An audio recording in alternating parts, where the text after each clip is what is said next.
Welcome, everybody, to another episode of Needs Some Introduction.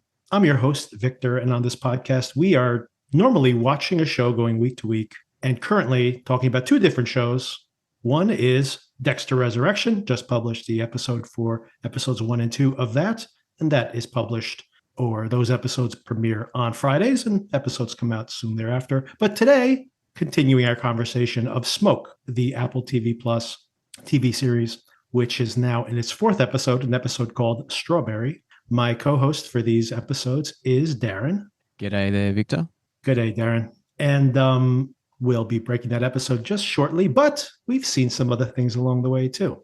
So one thing we've been watching, and we've covered here on a podcast a few times before, was the finale of Murderbot. Did you happen to see the final episode of Murderbot? Oh, I have not done my homework. Okay. That's okay. I watched. I actually thought I was on the finale last night because I watched episode 9, but okay. It ended on a big cliffhanger, and I was like, "That's not the finale." So yeah, I missed one of the weeks along there. So yeah, I've still got to check out the finale. Sorry about that. Oh, that's okay. Very curious to get your reaction to it, and maybe we'll save that for next week. But I thought it was a very emotionally satisfying conclusion. And as I presupposed, as long as the ratings weren't terrible, given that this is a show that has a bunch of books behind it, has been renewed for season 2. And it leaves things where the first book ends going to season 2. My critique remains the same. These episodes are too short. The season is too long for such a short book. They really either need to bring in elements from some of these other short novels. I think the first novel is only 200 pages, and you are dragging that out for short episodes, but 10 of them, that's a pretty long season. Yeah, so I think they should maybe 6 regular-sized episodes and maybe bring in some things from future episodes, novels, I should say. But Skarsgård's performance in the finale is not a knockout. Really terrific work from him, I'd say. The main reason to obviously continue the show. Yeah, he's really great, isn't he? I mean, I heard him on another podcast, Mark Maron, this week or last week, and he was very charming and very self-deprecating, and he's he just seems like a nice guy, and it comes through in this Murderbot show too. I mean, you have to be that way when you are as tall and handsome as he is. You have to have some level of, you have to be able to poke fun at yourself, or else you'd be insufferable. You'd be Army Hammer, basically.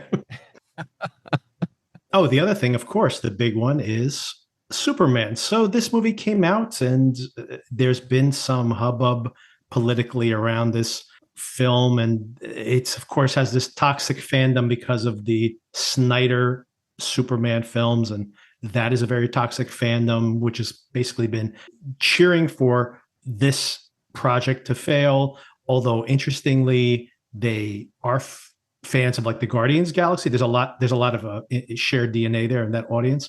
So they're almost kind of interestingly like rooting against something they normally would root for. Anyway, so there's all this discourse about the film.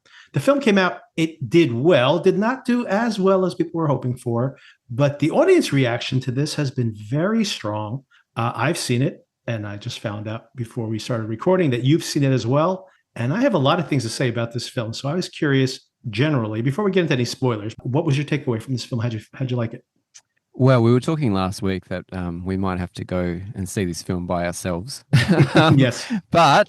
But found out that my wife, who hates all superhero movies, every time I drag her to one, she hates it. Don't take me to another one. Never do it. She's a fan of Superman.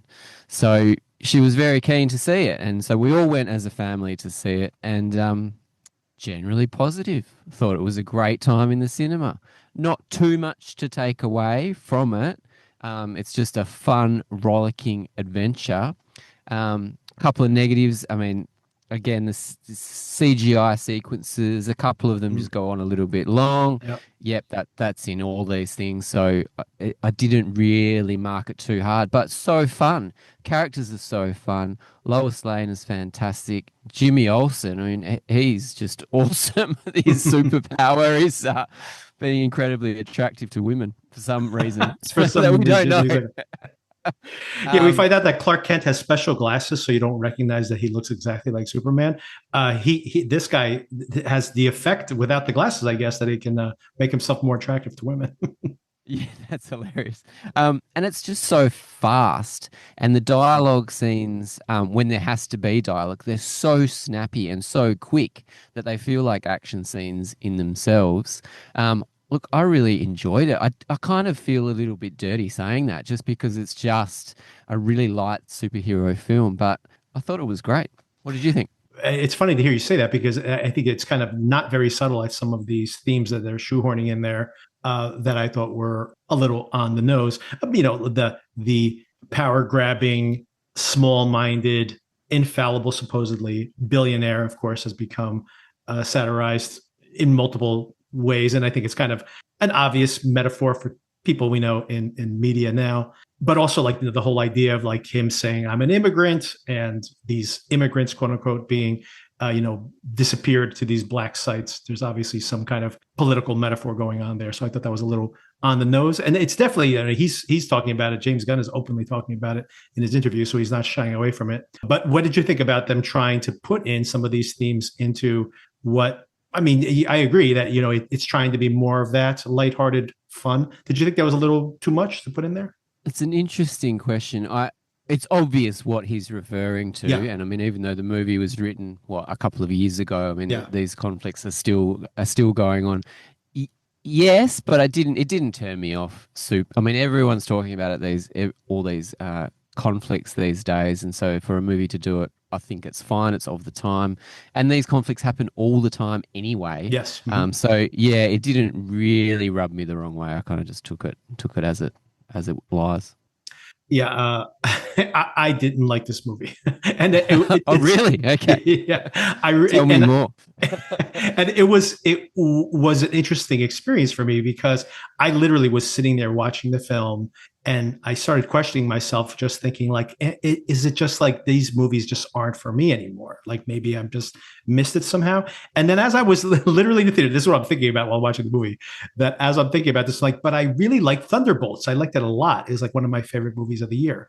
So maybe these films can work. And we were talking about this last week and how like F1 worked for me because it just worked, like it's just this thing that does or doesn't work, like the tone or maybe even the mood you're in at the time or something that it either hooks you in or doesn't. And some of these popcorn movies just, either work or don't. And this one just didn't work. Like the way it's got too much plot going on. It's interesting that in the trailer, I was turned off severely by seeing the trailer to this film. And I felt like watching it that I'm like, there's like 5 plots going on in the trailer to the film.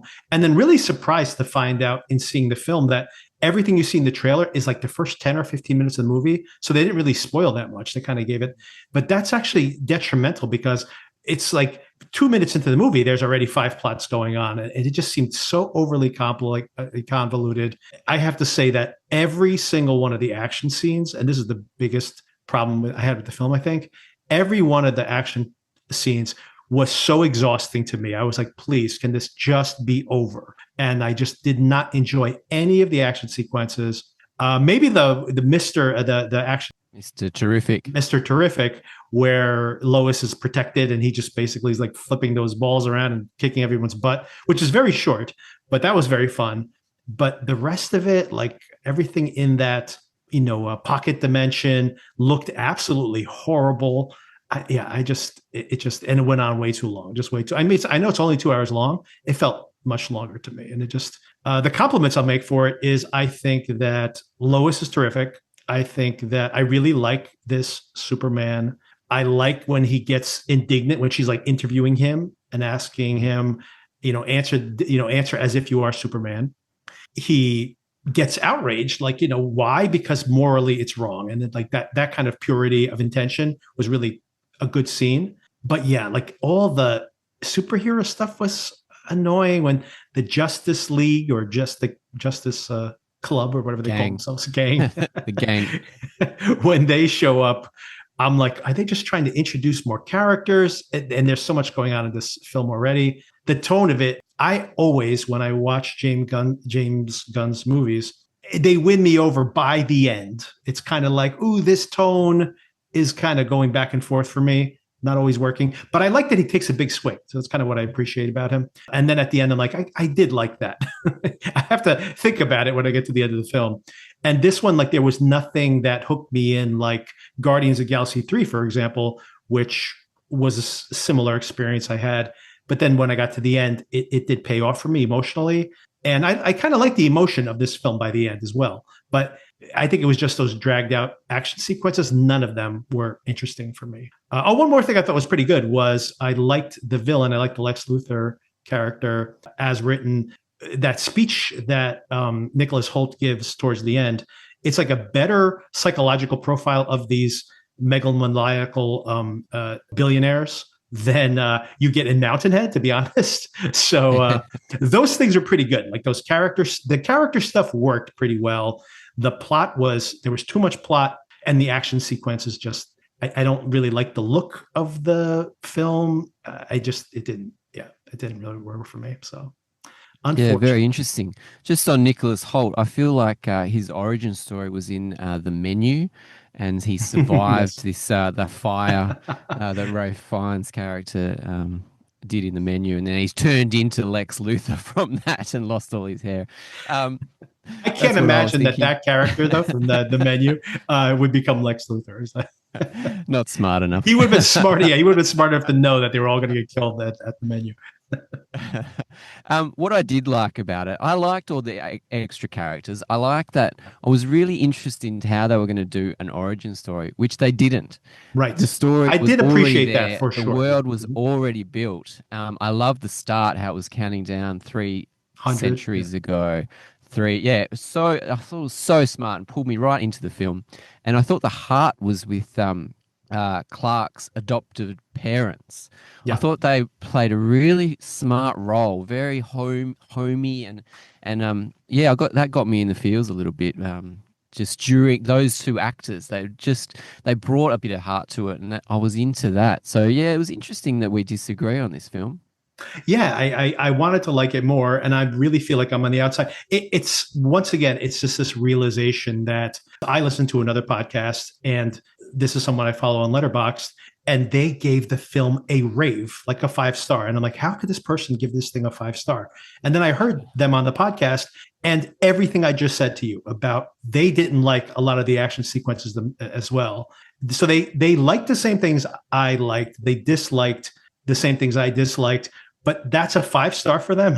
And once again, it's like when we were talking about F1, it's just like, if you're in it and you're buying it, then it works. And I just, for some reason, I just could not engage with it. And I just couldn't get into it. It just didn't work for me. Yeah, really interesting. A couple of weeks ago, we watched the documentary Superman, which I think is on Max. And I don't know, have you seen that? I mean, about that's Christopher Reeves. incredible. I've heard about it. I haven't seen it, no.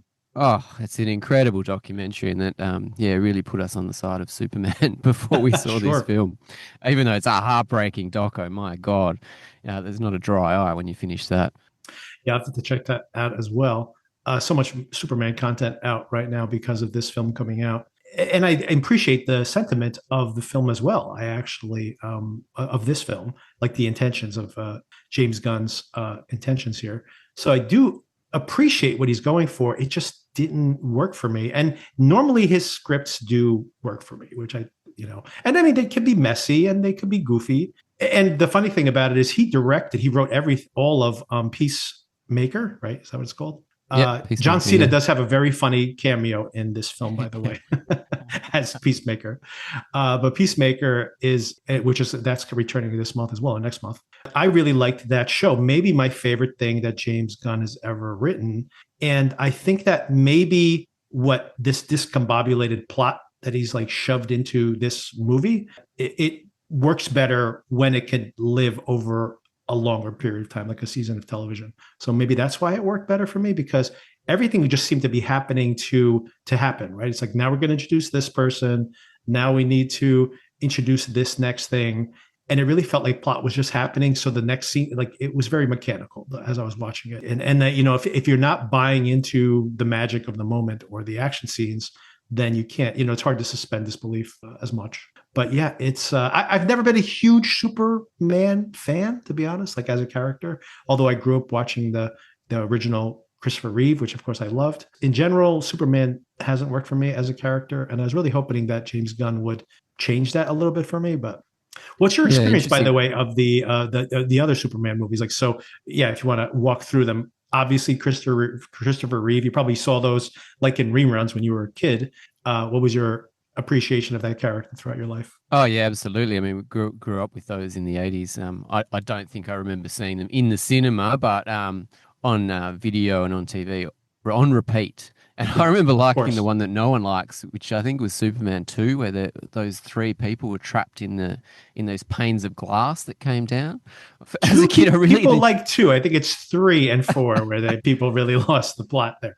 Okay, yeah. I don't remember 3 and 4 very much. It was 3, the one where he spins the earth around, spins the globe around. That's the first one. That's the first one. Oh, that's the first one. Yeah. I really like the first couple. Yeah. But yeah, the 3 and 4, I don't really remember seeing at all. Yeah, the third one's terrible. It's with Richard Pryor. At one point, there's like a mechanical Superman that he fights. It's really silly. And then 4 was like an absolute box office disaster. And it ends with him putting all the nuclear bombs in a net and sending them into the sun. So it'd be funny if the sun went supernova at that point and destroyed the universe. But he'd be stronger than ever, right? Because of that gold sun. Did you ever watch the Superman Begins, that reboot by Bryan Singer? Oh yeah. Oh, gee, I absolutely forgot that one altogether. I did. I watched that in the cinema, and I was like, "What was the point?"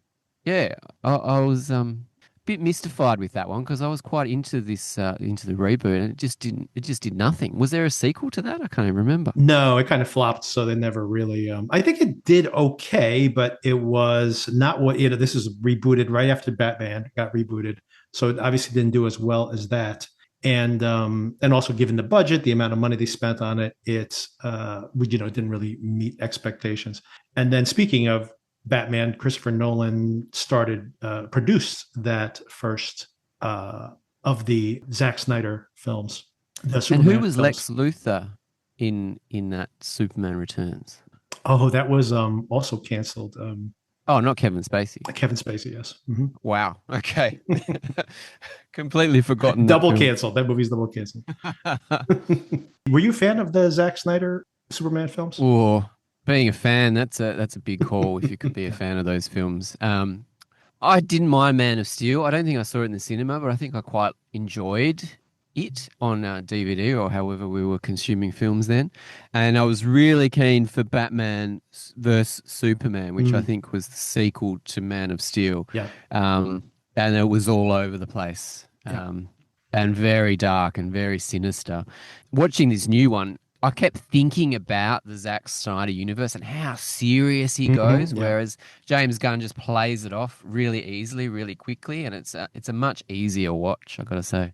I have to say that also I couldn't help but think when Nicholas Hoult, his version of Lex Luthor, is attacking this alien for being this risk and, how can nobody else see this except for him, that it seemed to be a direct attack on the Zack Snyder version of Superman, right? Where you have in the second movie that, Batman is basically saying he's this monster, this alien monster that's going to kill us all eventually. Then, of course, they team up in Justice League. But, of course, Snyder corrected the the Justice League film with that expansion that he did during the pandemic.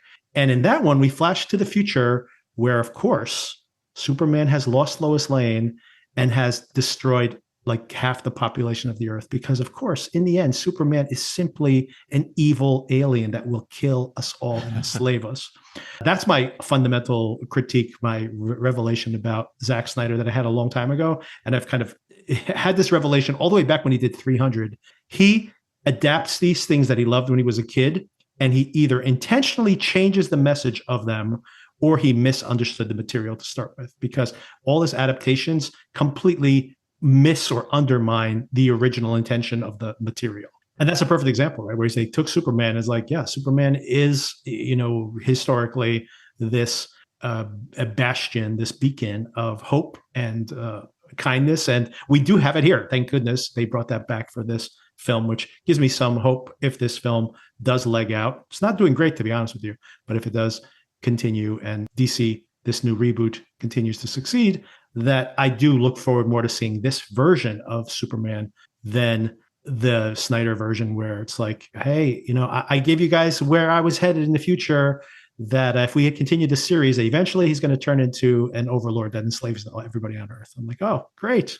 Can't wait to see that. Good thing we didn't get that version of reality. But anyway. Not something to look forward to, is it? Yeah. And that's with all the Snyder, these fans out there that are angry about this. They're like, I wanted to see that version. I'm like, did you? I didn't want to see that. So I guess I'll take this in lieu of that. So you say it's not doing very well. How's it doing in competition with the Jurassic Park and F1 so far? It didn't have a bigger opening weekend than the new Jurassic Park. The new Jurassic Park definitely is going to outgross it, which everybody kind of expected because Jurassic Park is so big overseas. This will probably be bigger in the US than Jurassic Park, so which is not surprising. Okay. But it does need to put this in perspective, it's probably not going to make more money than Man of Steel. And I mean, not inflated, I'm talking about in dollar amounts. So if it's not going to make more money than Man of Steel, that movie came out 10 years ago, whatever that was, 15 years ago. Yeah, but I'm not trying to say that that's the metric we have to go by. DC knew, in other words, their bar is pretty low. They just need this thing to get going again, right? Like they really had no way to go at this point. Like their 2 or 3 most recent films have lost hundreds of millions of dollars, right? So they're, if they break even on this, that's still way better than they've been doing recently, where we didn't lose $200 million. That's something. I think those expectations are lower, but that's why I'm saying that it's doing probably enough for them to be happy enough to, that maybe it'll grow over time. But it's not like Lights Out or anything. It's not like, well, we made so much money on this one, we can make 5 more. It's like, well, let's see how the next one does. We'll do these one at a time and see how it goes. Really felt like a new, not a universe, but a new kind of world of these type of movies that are all going to fit together. And there's a character introduced at the end of this movie, which I think is going to be the next one. The next movie, yeah. Sure. Yeah. Yeah. Okay. Yep, it is. Yeah, it's coming out next summer, maybe just a year before that one comes. Okay, cool. Yeah. So we're going to be seeing plenty of these gun universe movies, I'm sure, in the DC world. Yeah, next year we're getting that. Well, I won't spoil it here, even though it's been spoiled for everybody already, but I won't spoil it. We're getting that character. And then we're getting a body horror film at the end of next year as well. Yeah. So interesting. They're going to try to, very importantly though, and I completely agree with this, is that James Gunn has been saying that his intention is that he's not going to write every one of these scripts, but his intention is each one of these is its own film. And that's what they're focused on. Make good movies, which his philosophy, and in general, like I said, my appreciation for him, I've been a fan of pretty much all of his films. And in general, just for him as a person, I definitely a fan in general of him as well. This idea of just like make good films and then the people will come. I 100% agree with that. Don't, like Marvel got into this trap of trying to shoehorn like 5 different TV series and other movies that are coming up into each one of these films. Every time you go see a movie, you're just watching a commercial for 3 or 4 other things, like an Easter egg at the end of Iron Man teasing something else, right? And then we went from like that balance of like a minute at the end of the movie to being like 50% of the movie is commercial for other stuff. And Marvel kind of really lost the way there. And then DC was even worse because DC was doing that, but they had no brand recognition. They were starting from scratch and being like, here's 10 movies all at once. I'm like, whoa, what's going on here? So I think they miscalculated, but I think it is the smart thing to do is like, hey, make good movies one at a time. And eventually, you could tie them together eventually, but hopefully this does pay off. And I am rooting for the DCU in general. I wish I loved it the way many people have. I mean, there are some outliers as well. It's just for me that, usually that this tone has worked for me in the past. It just didn't work. And then when I couldn't buy into it, I just, at that point, the whole thing just starts getting tough to sit through, especially when there's like another 15-minute action sequence and you're not into it. You're like, oh man, here we go again. It's a shame, isn't it? I feel like there is Easter eggs all throughout this film. There is. And I think even then he says, I think there's a little him saying that we're just making one movie at a time in the middle of the film. there's a big chunk of the film where Superman's really not in the movie very much. He's like gone for a while in this movie, which I think is a mistake. And they've introduced a whole bunch of other characters. And I think that is probably the worst part of the movie for me when I was watching it. So, and the best part's actually when like Lois and Superman are together, they need to have more of those scenes because they have chemistry with each other. And we had very few scenes of them together. Oh, they really did. I mean, the movie just lit up when they Yeah, were together in that exactly. apartment and when she was interviewing. I mean, that was the conceit in the trailers that she was Yeah, interviewing him. And I thought it was going to be a bigger part of the film because right. that was probably one of the best parts for sure. Yeah, absolutely. I appreciate all the same things. Like, if someone says I like this, this, and this, I'm like, yeah, I did too. And they're like, well, this is a little rough, like the special effects in this scene. I'm like, yep. But I guess the people are like, but that didn't bother me. And for me, I'm like, that did bother me a lot. So it's all about the weird experience of watching something and either getting into it or not. So I did like Mr. Terrific. I want to find out more about him. He was like some blaxploitation type character, and he was just a badass in all those scenes. I like his characterization in general, that he's like so serious. He has like no sense of humor, but he obviously like, is like into the way he looks, and he's very styled, and his equipment has to look cool and everything. So it's like, yeah, like you said, it's like, I'd love to see, getting to know a little bit more about his backstory. He was a lot of fun. Also do like this version of Green Lantern with the horrible haircut. And I'm not sure if he's going to spin off into more Green Lantern things. I feel like there's a big Green Lantern universe that hasn't been properly explored yet. Oh, HBO, we're getting it next year. We got Lanterns. Oh, there you go. Lanterns is coming, starring Aaron Pierre from Rebel Ridge. So, all right, I'm on board. Yeah, that guy, by the way, is on the list of maybe being James Bond, and I was like, well, there you go. Now you're talking. He definitely should be on the list. Now that they've cut that, I mean, we didn't finish this conversation last week, but now that the announcement is that not only have they picked a director for the James Bond film, Denis Villeneuve, whom I'm a big fan of, but curious as for that pick.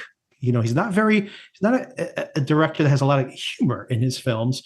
And I do think you need some humor, a little tongue in cheek, even at the most severe, to pull off Bond. I think Bond needs a little bit of comedy.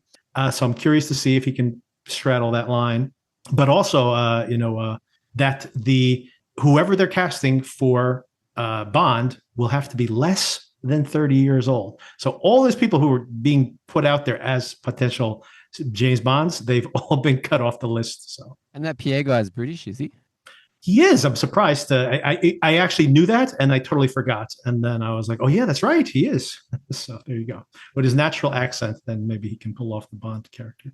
A black James Bond, it would be very interesting for the culture. They've been talking about Idris Elba doing it for decades, right? They've been talking about Idris Elba doing it for, and he's just like, I am not doing this. And of course, now he's in his 50s. There's no way they're going to start a new Bond with a 50-something-year-old character. Like, how's that going to last? That's not going to work. Well, I'm a big fan of Villeneuve's films, but yeah, as you say, I mean, the Bonds have been getting less and less funny over time, and that guy is not funny at all, and his films are deadly serious. I mean, I saw this one of his earlier films, Enemy, recently, and my God, there's not a laugh in that one. No laughs in that one. Quite amazing film though, but this guy can take hold of massive budget films and deliver on a cinematic spectacle. So yeah, bring it on. I'm curious, but I am wary because I do think that, even when you think about No Time to Die, that there is that really fun sequence where Ana de Armas in Cuba or wherever they are. So even there, you have some comedy. And I would say that Villeneuve allows comedy in his films. I think Dune 2 works so well because the Javier Bardem character has such great comic timing in there. So he allows the comedy to exist in this very serious, but the overall world is so grim and so dark. It's hard to imagine, that Bond, like I said, aspects of Bond, even when it's deadly serious, even with the Daniel Craig films, have to be a little tongue in cheek. And I haven't seen that yet. Yeah. And so this is the first of the Amazon Bond world, which is going to dominate for the next however many years. And I think that's the funny thing too. People are like outraged that they're saying, no, they need somebody under 30. And, Denis Villeneuve is just planning now. I don't even think they started shooting Dune 3, although it's scheduled for next year. So I guess he'll probably start shooting any day now. But that's a huge logistical film, and then he has to promote it, etc. And then you have to plan this another giant logistical film. So you can imagine if they cast the James Bond today, that film is not coming out for 2 or 3 years. So yeah, you can't pick somebody who's 40. They'll be 43 by the time the movie comes out. And then, Daniel Craig was Bond for like over 15 years. So it's like, this guy's not going to be 60 when the, you need somebody who, like basically picking somebody who's 30 now means that they'll be 35 by the time they even plan the second movie. Right. So it's part of the calculation there. So, but curious. It really is. But you can't go too young because the character of Bond, as we know, is very worldly and very experienced with all these situations. So if you're going young, you don't want to see like a novice kind of Bond learning his way. Well, at least I don't. I want to see him do everything the way that he's always done it. But Daniel Craig was like 35, right? And Sean Connery's 32 when he makes the first one. So, I mean, these guys are not babies, All right. Speaking of protagonists that are not making great choices. Nice segue. I was trying to come up with one. We have Smoke. So Smoke episode number 4 called Strawberry. So what did you make of this episode of the show? Are you still on board with this? And what was your general takeaway? Ooh. Okay, so what was the word? What was the word at the start of this episode? Did you write that one down? Oh, I did. Let me pull it up. It's transmogrification, to alter greatly and often to grotesque or humorous effect. Okay, so when I read that, I'm right on board with your theory that most of this film or this TV series is a creation of the main character's writing. Yeah, I'm on board with this show still. I think it's going crazier and crazier, especially that last scene. Mm-hmm. Yeah. Completely threw me. And I didn't actually realize which character he had on the bed there. I thought it was Calderon, but obviously not. Yeah, I'm on board. I think it's a really interesting show, and I'm still on board with the way that it's shot and how cinematic it is. And yeah, the cockfighting ring. I mean, seriously, and these swings that it takes just keeps me really interested. Yeah, what about you? Yeah, I actually really enjoyed this episode, and I thought that all the character interactions were the best they've been in the show. And simultaneously, and maybe all and what I should say is that all the things I just said, that I was really on board with the show, and I'm still starting to trying to parse it out, thinking like, well, where's reality, where's fantasy, etc. And it's funny too because the audience reaction has been very negative for this episode. It seems to be progressively getting worse, and I'm afraid that maybe the audience won't stick around for the final reveal, because by the time we get to the end of this episode, I'm like, well, now I am absolutely positive that large chunks of what we're seeing are not what's actually happening in the show. And that might start maybe at the very, very beginning, where we see Calderon goes to visit her brother at this, cockfighting. What is he, DJing there? Like, what is happening at this place? And once again, I go back to everything I said last week, where that either is this fabrication of this guy saying, where would this, ethnic woman go hang out with her brother? They probably were hanging out at a cockfight. It's gotta be. So either that either is his mentality of this book he's writing, or once again, just really, really bad writing. Because it's this contrived thing so that she can see, these chicken tags. Because maybe his partner did come up with this idea and is just like, where would she have come up with this idea? I know. She was visiting her brother at a cockfight. Of course. What does everybody do on their weekends? Anyway, so that is this reveal. Although, once again, I did like the performances. I did like the brother apologizing, and he says, I apologize for last week. I've been, clean now for 2 whole days. Stop drinking. Yeah. 2 whole days. After that introductory apology with her brother. And like I said, the scene works for me dramatically. The plot details are preposterous. And I think this is all intentional at this point. And of course, speaking somewhat similarly, we see Dave giving one of his lectures.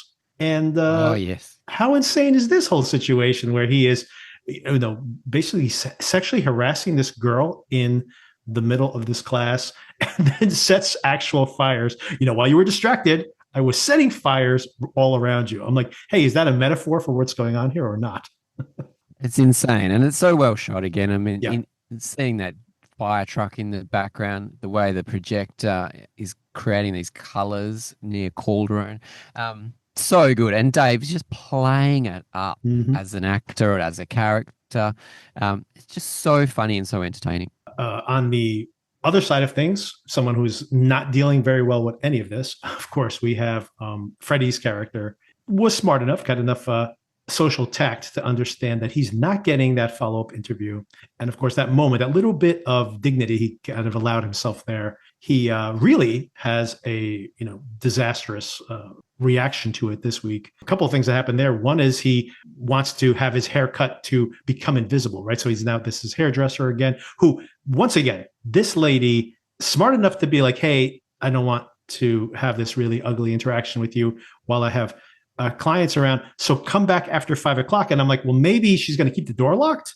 But no, she's actually sitting there at the end of the episode waiting for him to come back. I am not letting that guy into my hair salon by myself. No way. At least I'm going to have some muscle there with me, like just to hang out while I cut this guy's hair. But he takes things into his own hands and he shaves his head. And interestingly, and this is kind of jumping towards the end of the episode, a very effective moment there when you see the back of his head and it's been shaved and he is stockpiling. There's a big burn coming. He's been stockpiling all of these bottles. But it also means that Calderone's strategy of putting these clips into these bags is not going to pay off considering he's got this giant stockpile. I did think that, yes. Yeah. This doesn't even make sense. The numbers on these tags are going to be put into the bottom of these bags. I mean, what's the idea that someone's not going to throw out the tag as well? Like it just seems very weird. They expect that this tag will remain inside the bag, even though someone's going to take the milk out of the bag, either drink it or dump it out, and then put it back into the bag. And that whole entire time, the number's going to be on there. Is this bag just sitting in a drawer somewhere? Basically, this tag thing is not going to work. Even before we know that these, he's got this giant stockpile of oil. Yeah, you think it's another situation that Dave's writing about that's just too crazy to even work. It seems like that is actually something that someone would try because it's so cheap. It just seems like it's a bad idea because, if I brought a bag home and I emptied out my groceries or whatever, if there's anything in it, I would be like, what's this? And throw it out. I doubt, like I said, if the milk was going to be used directly in the crime, then it would probably just stay in the bag the whole time. But obviously this guy's going to empty the bag at some point. Maybe I'm spending too much time on this, but it just seems like a really dumb idea. It's difficult to relate because plastic bags have been banned here for years and years and years. Yeah, okay. Same here. Yeah, same here. But we still keep them. We stockpile them when we have them. So yeah, it's been so long that I think we don't have any more. That's it. Gone. They have just those heavy duty grocery bags, right? The reusables. Paper, and I've got to stack him in the back of my car, which I always forget when I walk in. I always forget too. Exactly. I have hundreds of them and never bring them into the store. You think we'd learn? Stockpiling them. Yeah, we don't learn. We don't learn. Never do. All right, back to Dave. A couple of things here. He says he's going out of town. I'm not sure if that's legit or not for one of these conferences. He makes a move on Calderon. She's circling around him, and he's like saying, well, if you really want to come. I don't think he's actually making a move on her. He's actually trying to scare her away because I don't think he's being on the up and up with his plans for the weekend. And but more than that, of course, is that he says he's going to pick up his stepson and then doesn't.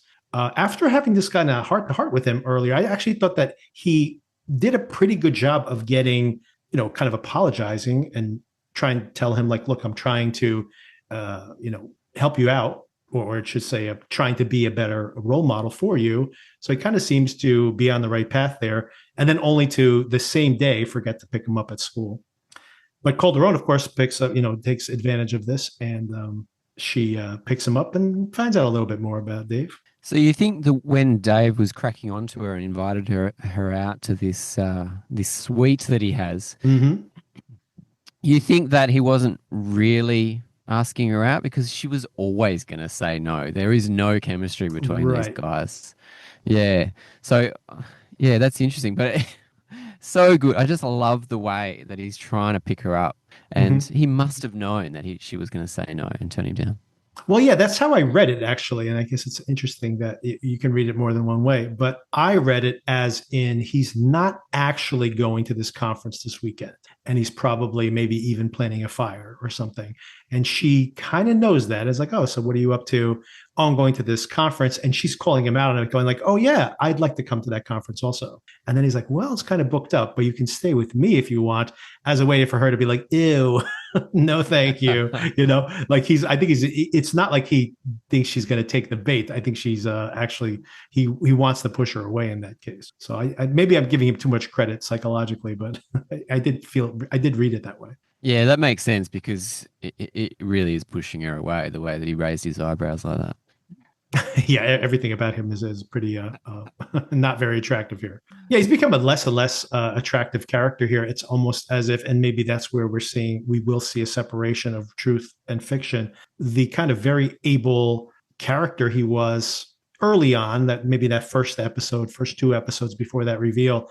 After that reveal comes, we've seen him be more and more just creepy. Like you think about even him giving this presentation. He seems overly cocky in his presentation, like as if he's acting like everyone's eating this up, but they're really not. He's, maybe believing his story a little bit too much, or his charisma more than it. And of course, then approaching this girl and being like just downright creepy in the way he approaches her.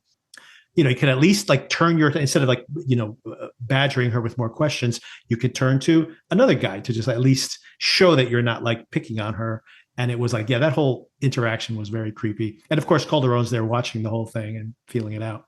And his lesson was pretty basic as well. I mean, they're Yeah, not like they're novice firefighters. They're all yeah, working exactly. firefighters. Yeah. It was just to light those fires surreptitiously in the background somehow. I really want to know how he did that. Yeah, he must have had timers on there. Maybe she needs to get her hands on those delayed lightings, because that could very well be the smoking gun. No pun intended.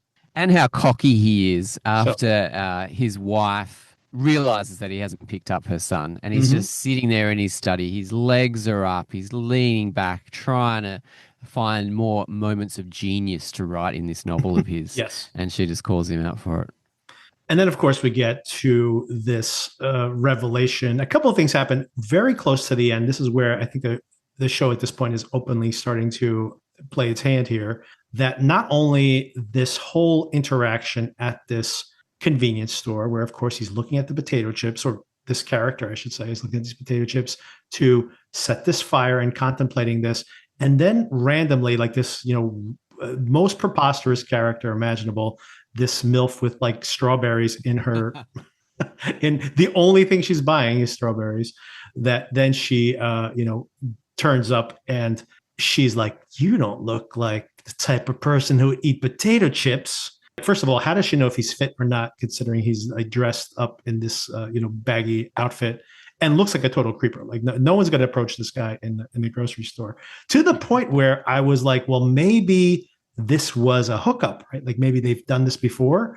But her reaction to everything that happens afterwards, including like not having a safe word and everything, does not seem like this is something they've done before. For this thing to be believable at all, this had to be a scripted thing that has happened previously, this whole, game. But this does not feel like it's real at all. Wow. Yeah, I thought it's bananas that you're supposed to just put in your basket and walk around to say that you're single and ready to mingle. But Yeah. maybe it's strawberries these days. I could see people turning off that scene and the last scene. I can see people going, yep, done with this show, Yep. because it was Exactly. so absurd. But in looking through it through this lens that I'm Mm-hmm. not sure if I would have got, maybe I would have picked it up eventually. It's really funny. And I really want to see how they reveal that this is all fake, because it's got to be, right? Exactly. I mean, at this point, there's no way that scene is a believable scene. The way um, that he's dancing, I mean, it reminded mhm. me of like Silence of the Lambs or something. I mean, Yes, he's yeah, like just something going on there for sure. He's got these like little bikini underwear on. It's just like that. Where did those? Did he bring those with him? Like it's all very strange. That's what he wears when he goes to light fires. Yeah, exactly. Exactly. That's his sexy underpants that he's wearing all the time. Oh boy.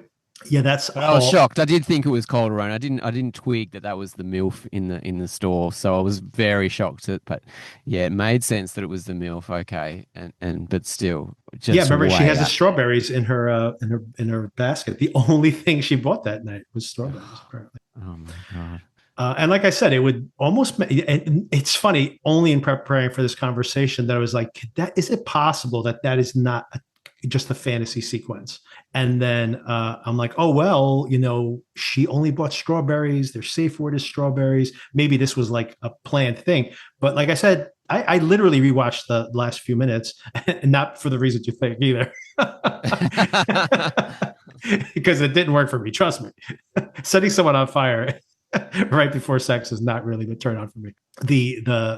I just was thinking like how silly that is. But yeah, she's like, doesn't anticipate the safe word. She's like, what is our safe word? And she's actually scared there for a minute, and he seems to be getting off on that. So all of that doesn't seem like this is someone who's done this before. So anyway. Yeah, look, you're never too old to learn new moves, Victor, but I'm not sure if that's the go-to. And it felt like that they had the same props as in the sex dungeon in that guy's yeah, that's true. Prepper basement. Yeah, it just seemed like it was the same things, yes, going on. So yeah, I mean, he doesn't have much to draw from for his his sex fantasies. He's just used it all before.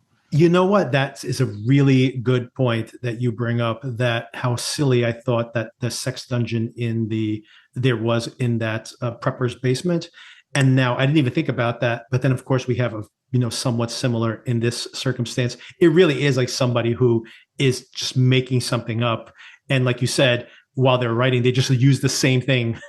Because they don't have that many tricks up their sleeves when they're writing this story, and they're being repetitive already, even though this this story is not that complex.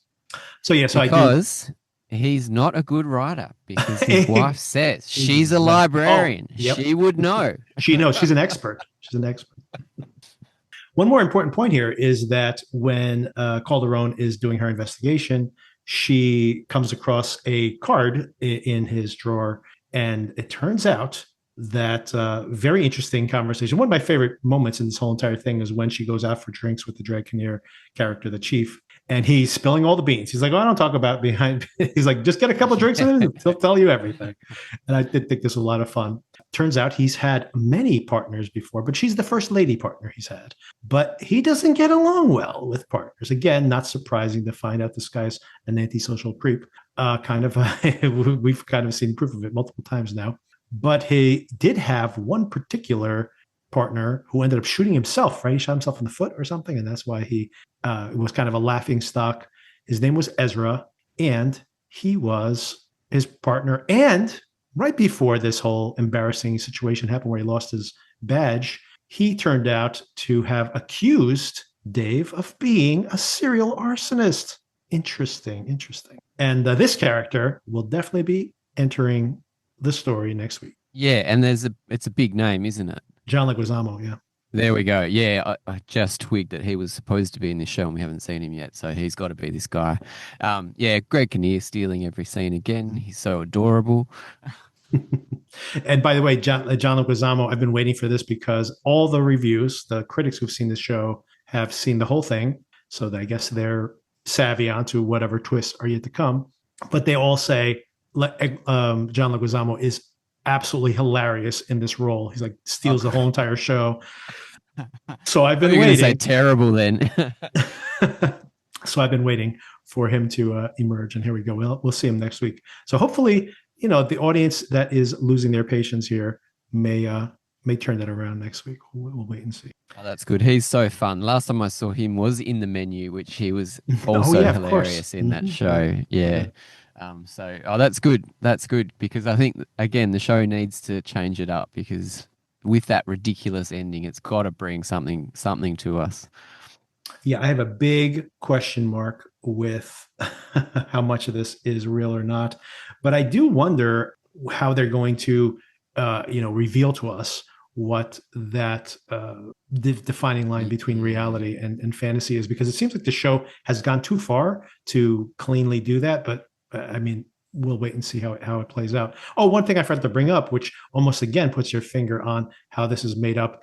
Before that kind of sequence of events at the end of the show culminates, we actually see the stepson now in the house and has found his laptop with the recordings of him dictating the script, or the plot of the story. And he's like, what the hell's going on here? So it almost felt like, as he's playing this, are we seeing it played out on screen? So that's kind of where I was thinking maybe that would be a device, but I guess will remain to be seen what that is, though. But yeah, I did like the son's reaction, okay. the stepson's reaction to finding his, secret recordings, which the reason he's reacting that way is because he's talking about how the Calderone character, the analog in the story, like her body made him feel like, what do you say? Like, he piqued his mind, but other parts of his body too. Like, it's just like the worst possible purple prose. It's like, hey, it's not that much worse than what we've seen here in this episode of the show. So maybe that's the character's purpose. We were wondering what the son was going to be doing. Maybe it's his purpose to unravel what's true and what's fake in the book. It would be so silly if episode 5 starts and it's just him like hitting pause, being like, "Mom, you got to hear this." And then like the real world reveals itself at that point. Like all of this has been him listening to this stupid recording. Because he was a bit chill this episode. He he didn't get picked up, but he's like, no worries, I'll call an Uber. I'll go home with this random chick. Yep, that's fine. Yeah, I thought he was not too bad this episode. I mean, I assume the school is not too far from the police department, and he just shows up and being like, "Oh, it's supposed to be Dave," and then she's like, "Oh, he told me to take you home." So I guess you could see him being cool about it, because if he's just like, "Oh, maybe I was supposed to meet him there." Once again, I don't know how far it is. If it's 2 miles away, then not a great job on his part. But if they are like both in the center of town or something, then maybe he just walked across the street and goes, "Oh, is Dave here?" Because she did cover for him, of course, for her own purposes to question him. But she's like, "Oh no, he told me to take you home." She's like, he's like, "Okay, cool." So, but of course that wasn't the case. He's just like, "Oh, who? What? You have a son? What happened?" Dave doesn't talk about his family. Oh yeah, that's a good point. We don't know anything about Dave's backstory. Oh, one more thing to talk about here, which again feels so written. It's a good scene, but it's so written that it almost puts the thumb on the scale that this is not really happening. Almost forgot to bring this up, although I think it was probably my favorite scene in the whole episode. There's this conversation where Dave says to her, like, what's going on with you in your love life? And she says, well, I got this guy, but it's not serious. I came off of this serious relationship, and then this guy is just kind of like, it's not going to last. And he's like, well, tell me about this guy. And she's like, oh, he can't keep it up. And he's, he doesn't have any real power. He thinks this powerful guy, but he's not. He's just play acting. He's not a real tough guy. He's just pretending. He thinks he's bigger than, So his characterization, like what she is saying offensively about this would-be suitor, is really so on the nose for Dave, but it can't be her psychological profile of Dave, because how would she know he has like erectile dysfunction or something? Like, seems like something that is very written, because it doesn't make any sense. And then of course he's talking about when he flips it and goes like, let me tell you about the relationship I had with my mother. It's as if he knows Calderone's backstory, because he's like, I had this mom, she's really abusive. She was kind of crazy. She was an addict, like all the things he's saying. I don't believe that's about his family. I think he's like he's trying to go under Calderone's skin. But then once again, everything she's saying about this supposed boyfriend she has, all the insulting things she said, are really things that Dave would say about himself. So again, this all seems like it's written as well. That's exactly right. Yeah, you make a really good point, because I was quite confused there when she was saying that. That was him to a T, and so I thought he was projecting that he was having a relationship with her, the way that she was saying that. But yeah, it's spot on. That's exactly why that they were saying that, is because it is written. Right. And I think that's why it didn't make any sense. Well, as I was watching that scene, I thought the show is giving an opportunity for her to, get a dig in on Dave, but then talk about this guy that she's having the affair with, the boss. But she's not saying anything about, like, nothing she describes is that guy. Everything she says is Dave. But then once again, it's not even like she knows, like, how would she know these intimate details about his thwarted greatness, and that he thinks he's a tough guy, but he's really not, and that he has erectile dysfunction? Like, how would she know all these things about him? Like, only he knows those things, right? So, Exactly. So That's none of spot that, on. none of that seems real at all. Once again, So is this show, is it trying to be too clever? I do think so. I think that, at this point, the show has been playing this game this whole entire time. And if you don't read the show this way, it just looks like really bad writing. Like, think about that scene between the two of them where they are literally somehow magically knowing each other's full biography, including their current mental mindset. If you're watching that and thinking that's actually happening in the moment, you're like, this scene is ridiculous. Like, how could they possibly know those things about each other? It makes no sense at all. And then, of course, when the rug pull comes, is our audience is just going to be frustrated by that. Or maybe they'll think like, oh, that's so cool, I didn't see that coming. So I don't know. But Completely, yeah. I'm trying to understand if I didn't know this kind of theory, if I would have even suspected it. Maybe a little bit in this episode, but yeah, not enough. I mean, let's say that whatever you said a couple of episodes ago is completely true, and this is all written. We're still confused. yeah. So if we didn't know and didn't suspect this at all, we just think this show is just ridiculous. Right, exactly. It's like a really bad pulp novel and being adapted, and then you're expecting people to watch it. And that's where it is, I think, where it might be too clever. You're expecting people to watch a really bad pulp novel, and it's the entire thing. It's the entire thing you're seeing, right? Like, at this point, it almost feels like nothing we've seen up until now would make sense as reality at all. So are we going to have, like, next episode potentially the actual investigation and these real world people, and then the kind of like, someone closes a book, something as silly as that, and says like, this book's terrible, but it obviously implicates Dave, like, if it's something that silly, I don't think audiences are going to like that either, and that, again, being like maybe something that's too clever. Well, I hope it's not that silly. I hope it is actually clever, and I hope it pays off, because I want to keep watching the show and I just don't want to be turned off. Yeah, I'm very much looking forward to the new character next week as well. So we'll see. Anybody out there, by the way, tell me if you have an alternate read on this, or if you're watching it and reading it as, or simpler, I should say, just basically the plot itself as it stands, like on its face. Tell me if you're enjoying it that way. And I mean, this would be the funniest of all my kind of theories that I've had on the podcast before. I've been wrong sometimes. I've been wrong a little bit sometimes, where I'm like, oh, it wasn't this person, it was this person. But generally, I was directionally right about my prediction. But this would be very funny if I was just like reading this whole thing as like, of course, this is all just a bad book that Dave has written. None of this is real.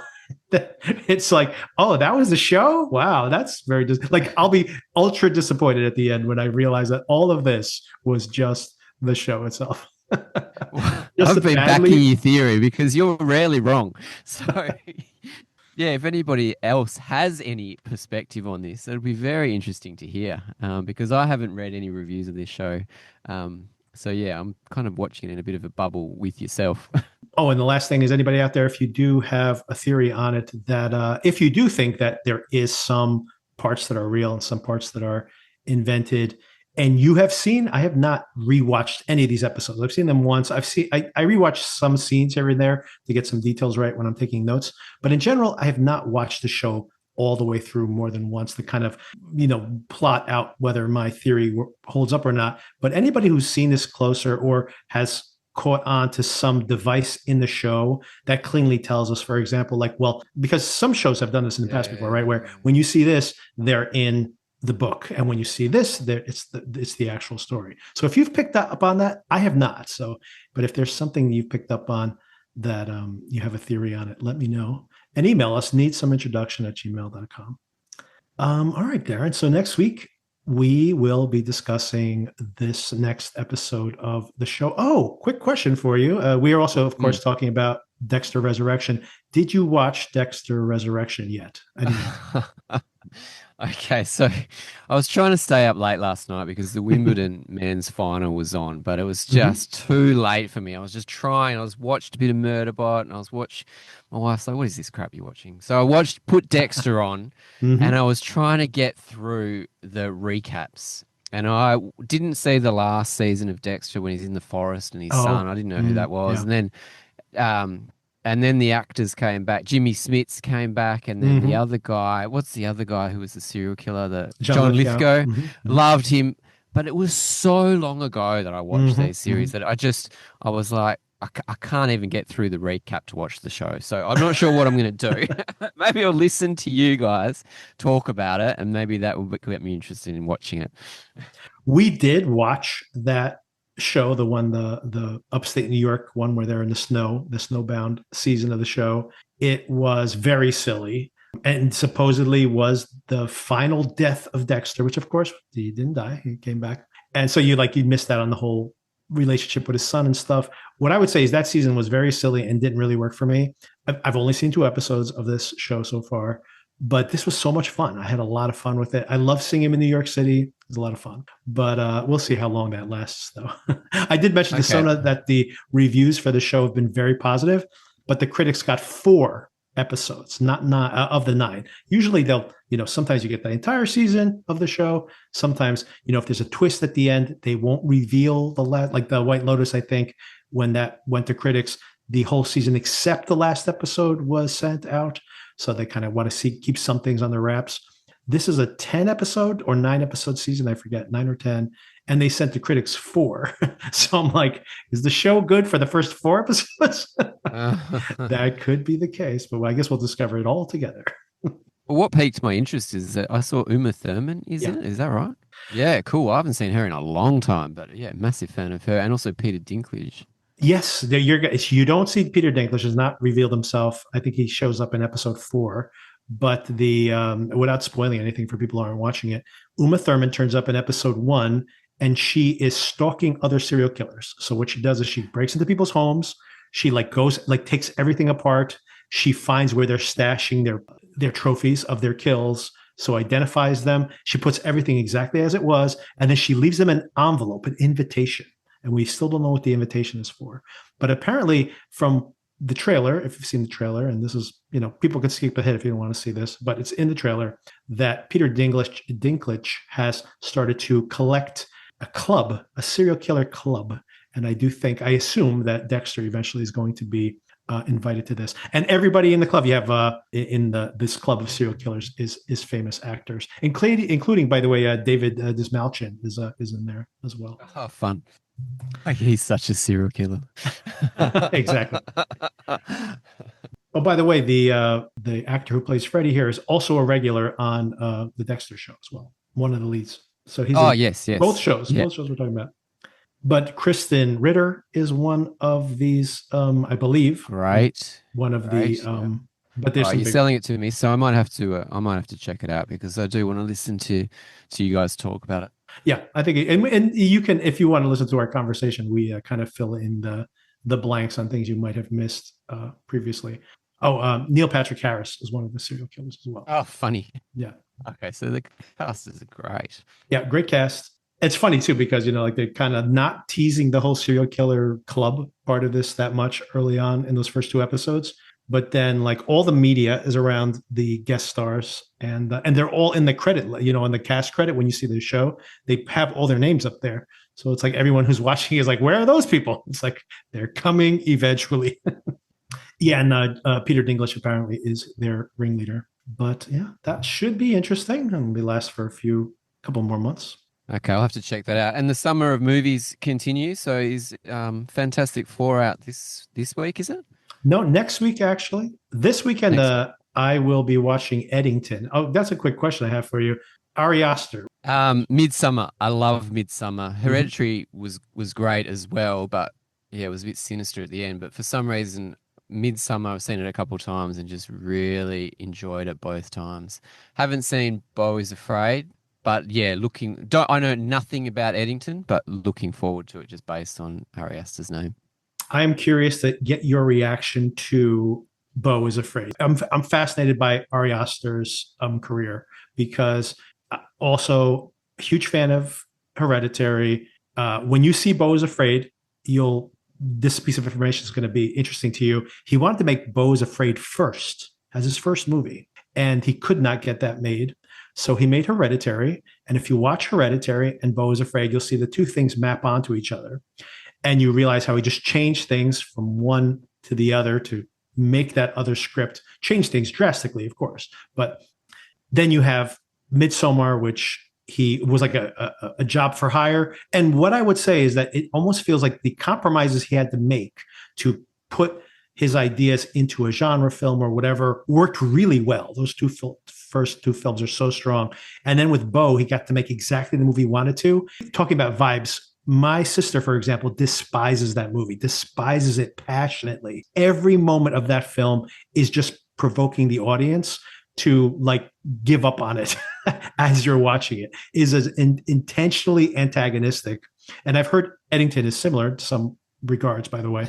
So I'm very curious for this to like have somebody do that. But here's the thing. I really liked Beau is Afraid, even though as I'm watching it, I was like, man, this is a 3-hour endurance test and it's really trying my patience.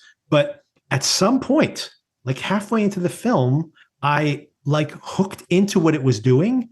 And I'm like, wow, this is really smart. But like, I remember when I walked out of that movie, I was like, that movie totally worked for me. And I'm like, everybody out there who gave that 1 star, I completely understand why. I'm like, I'm right there with you. But for some reason, it worked for me. Basically, as I was watching Beau, I was ready to give that movie a 1-star rating for the vast majority of my watching experience, and eventually it broke me down. So I'm curious, like, can I get over the line again with Edington, or whether it's going to, just be 1 star all the way through? I guess fascinating. I mean, if he does it like 4 or 5 times in a row, I'm not going to watch him anymore. But I'm so curious. Like, of all the movies this year, my reaction to that movie is something that I don't even know how it's going to be. And that's exciting to me, to be like, I have no idea whether I'm going to hate this thing or really like it. That's a rare event. So it's kind of cool. There's another movie that's coming out, I think, here this week called The Shrouds by yes. David Cronenberg, which seems like that kind of movie. You're going to go to it. You're not sure whether you're going to like it or not. But yeah, it seems fascinating. Oh man, Shrouds is available here in the US already. And now that you brought it up, it's been on my list and I forgot. I'm going to watch it this week because I've heard the exact same thing. And same thing, I'm a huge Cronenberg fan. And for example, I loved Cosmopolis, another movie that everybody absolutely hates. So yeah, I'm going to watch the Shrouds. And, if you look at Letterboxd, for example, some of the people I follow on there, they're like 4 stars, and some people on there are like 1.5 stars. So once again, I don't know which one of those things I'm going to be. It all depends on when I watch it. So maybe I'll watch the Shrouds and Edington for like just a perplexing movie watching experience, double feature. Yeah, well, let me know if you come out of that alive. Is Edington coming out this week? For you guys over there as well? Not sure. I've just seen it pop up. So yeah, Edington and Weapons is on my list whenever Weapons they pop up. Weapons is first week of August, I think. So that's coming too. We're coming up on it. Yeah, lots of interesting stuff coming out. But then next week, of course, not this week, but the following week, we will get that Fantastic Four film. And then I have to see what my reaction is going to be to that, because the recent comic book films I've seen, I did like the Deadpool film, even though I'm not a huge fan of the previous Deadpool films. I hated the new Captain America. And then I loved the new Thunderbolts. And then I really was kind of disappointed with the Superman movie. So I'm all over the place with these superhero movies. So very curious to see my reaction to Fantastic Four as well. It's a coin flip. Yeah, maybe that's how it is from now on. All right, Darren, thank you again for the conversation. Thanks so much, Victor. Cheers.